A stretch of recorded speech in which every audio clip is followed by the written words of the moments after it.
Salut à tous et bienvenue pour cette nouvelle vidéo. Allez, aujourd'hui c'est la seconde partie de la présentation de mes blisters Matchbox que j'ai reçus de mon colis d'import d'Allemagne. Donc je vous ai fait voir 8 modèles je crois lors de la première partie. Donc je vais vous faire voir la suite et la fin donc, des modèles que je conserve. Il y a plein d'autres modèles que je ne conserve pas et je pense que je vous ferai également une vidéo pour vous montrer ces modèles si au cas où l'un de vous est intéressé par certains modèles. Sachez que je céderai ces modèles, enfin je vous le dirai au moment de la vidéo en question. On va pas se mélanger les pinceaux tout de suite. On a bien le temps pour ça. Allez, premier blister donc de la suite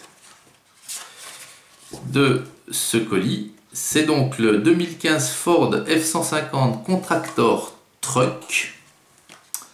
Alors il est pas mal, mais c'est pas voilà, hein, c'est pas, il est pas mal, voilà. Disons que je le conserve parce que voilà, il était dans le colis. Si j'avais eu, si je l'avais vu, pardon, dans un magasin, je l'aurais peut-être pas pris au profit d'autres. Hein. Donc voilà, il est grand, c'est un monstre. Il y a un petit peu de tempographie. Par contre, pas à l'arrière. Hein, vous voyez. Devant non plus. Sur le dessus, là, il y a une espèce de cadre où je pense qu'on peut bâcher. Normalement, je sais pas. Voilà. Voilà. Donc, bon, comme je vous l'ai dit, je l'ai pris. Voilà. Allez, on continue. Alors ça, par contre, ça, j'aurais peut-être pris en magasin, même sûr. 2016 Chevy Colorado Extreme. Donc, un chouette modèle, ça, par contre. Voilà. Alors là, on est plutôt dans les 4x4 en ce moment, et c'est vrai que dans ce lot, dans ce colis, il y en avait pas mal du tout. Et là, pardon, la tempo est faite à l'arrière, c'est le Chevrolet, les optiques, et j'arrive pas à voir s'il est fait, le sigle, non, c'est la poignée du coffre. Voilà. Et devant, c'est également fait avec là par contre le sigle Chevrolet. Voilà. Une roue de secours dans la caisse, une galerie. Et voilà. Alors par contre, ce qu'on peut reprocher toujours à ces modèles-ci, enfin à ces couleurs-ci plutôt, c'est que ça soit une couleur claire comme l'orange, le jaune, c'est que jamais, parce qu'ils doivent pas en passer des couches et des couches, hein, je pense qu'ils n'arrivent jamais à recouvrir le métal de base dans ces couleurs-là. Et vous voyez comme devant, là, au niveau de la calandre, on arrive à voir par transparence que ça peut recouvrir complètement. Et c'est la même chose en peinture quand vous peignez un objet, une figurine ou autre. Avec ces couleurs-là, vous êtes obligé d'en passer plusieurs couches successives avant que ça couvre complètement. Allez, on continue hein, dans ce genre de véhicule. 2017, la Jeep Gladiator. Voilà. Alors, vous avez vu l'empattement un peu là? Il y a 2 mètres. Facile. Il y a plus que ça. C'est énorme. Donc elle est pas mal, elle est pas mal. Là encore, la tempo est faite à l'arrière. Voilà, avec le Jeep gravé sur le haillon de la caisse. Et par contre, à l'avant, vous voyez, il n'y a rien.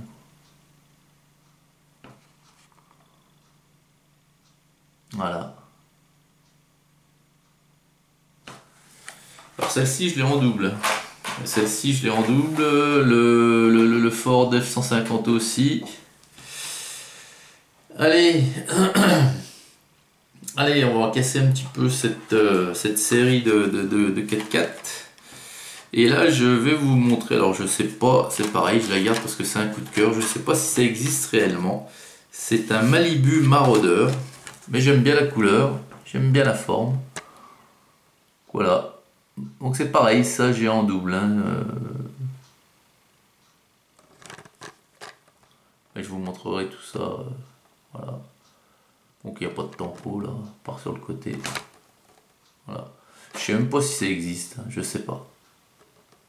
J'en ai jamais entendu parler, donc Malibu, ça pourrait laisser à penser à un véhicule de plage. Et vous avez peut-être, si vous avez de la chance, Pamela Anderson avec. Voilà, j'aime bien la couleur, j'avais trouvé ça sympa. L'intérieur orange, les jantes orangées. Voilà. Ensuite, allez, bah tiens, celle-ci c'est pareil, je l'ai gardée parce qu'elle est quand même emblématique. C'est la 1943 Jeep Willys, la fameuse Jeep des forces américaines hein, pendant la Seconde Guerre mondiale. Voilà. Elle est cool, elle est cool, elle est bien faite, bien retranscrite. Donc moi, voilà, vous avez de la tempo un peu. Bon, devant, voilà, on s'en fout. Enfin, on s'en fout, c'est pas fait, mais bon. Voilà, la fameuse Jeep des forces américaines pendant la Seconde Guerre mondiale. Voilà. Allez, ensuite, on revient sur un peu du genre 4x4 là. C'est un International Scout 4x4. Alors, je connais pas du tout. Je connais pas du tout. Mais bon, il avait une bonne gueule. Et puis une belle couleur. Voilà. Il n'y a rien. Et là, sur le côté, vous avez pas mal de tempos, dont un cycliste sur le flanc arrière. Vous voyez. Puis il y a des espèces d'engrenages là sur l'aile au-dessus de la roue avant. Je sais pas, je connais pas, je sais pas ce que ça représente. Puis à l'intérieur, ben, vous avez deux places, puis une grosse roue de secours. Voilà, donc ça je garde parce que j'ai trouvé jolie la couleur. Ensuite, là tiens, un véhicule style Paris-Dakar un petit peu. C'est le Raj Rider. Et là pareil, bon, de toute façon c'est peut-être un véhicule qui a participé. Hein. Une belle couleur, une belle tempo. Ça me fait penser un peu au... Je sais plus comment ça s'appelait là, ce que conduisait Schlesser. Les véhicules bleus là.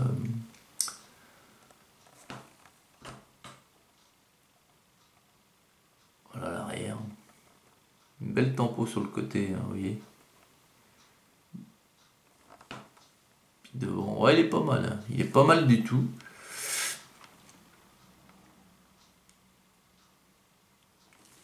Voilà. Et puis l'avant-dernier, c'est un Geo Predator. Alors ça, je sais pareil, hein, je sais pas si ça existe, mais sa forme, sa couleur, rouge. Mon conquis, et j'ai donc, je le garde celui-ci. Il est assez sympa, hein, mais j'ai aucune idée d'où ça réchappe. Hein. Ouais, quand vous voyez l'arrière comme ça, je me demande si ça existe bien, mais bon. Il est vraiment pas mal niveau design et couleur. Puis il y a un petit peu de topographie assez sympathique là quand même. Voilà, et puis la dernière, eh ben, GG l'avait présentée, aussi celle-ci. C'est l'Austin Minivan, mais couleur chocolat, rappelez-vous, hein, GG l'avait présentée celle-ci. Alors, c'est pareil, celle-ci, je l'ai en double également, mais en un seul exemplaire. Donc certaines, je les ai en plusieurs exemplaires en double, mais celle-ci, je l'ai qu'en un seul exemplaire. Voilà. Mais je vous ferai une vidéo avec tous mes doubles, et puis je vous dirai, vous allez voir, hein, Bon, bah, je les donne pas, hein, mais je les vends vraiment pas cher. Voilà les amis, c'était le dernier blister de cette série. Donc en conclusion, je dirais que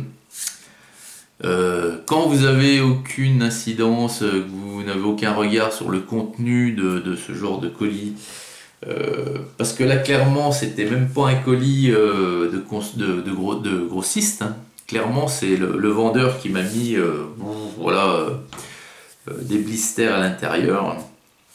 La seule assurance que j'avais, c'était qu'il pouvait y avoir au pire 5 doubles. Je pouvais pas avoir un blister en plus de 5 fois, hein, donc j'avais 100 blisters. Mais ça arrivait qu'une fois que j'en avais un en 5 exemplaires. Il n'y a qu'un seul modèle que j'ai eu en 5 exemplaires. Au final, j'ai eu quand même pas mal de blisters différents. Mais le vendeur, voilà, dans ce genre de colis, qu'est-ce qu'il vous met en priorité? Il vous met tous les véhicules qu'il a eu du mal à écouler en magasin, tout simplement. Donc je dirais que je ne retenterai pas l'expérience, sauf vous avez des colis grossistes, hein, qui sont envoyés aux distributeurs, hein, aux détaillants au niveau Hot Wheels. Et là par contre, même le vendeur n'y touche pas, puisque ce sont des cartons scellés. Et dedans, moi j'ai vu certaines ouvertures de cartons, vous avez vraiment de tout, et maximum avec 2 doubles. Enfin, le modèle plus un double. Voilà.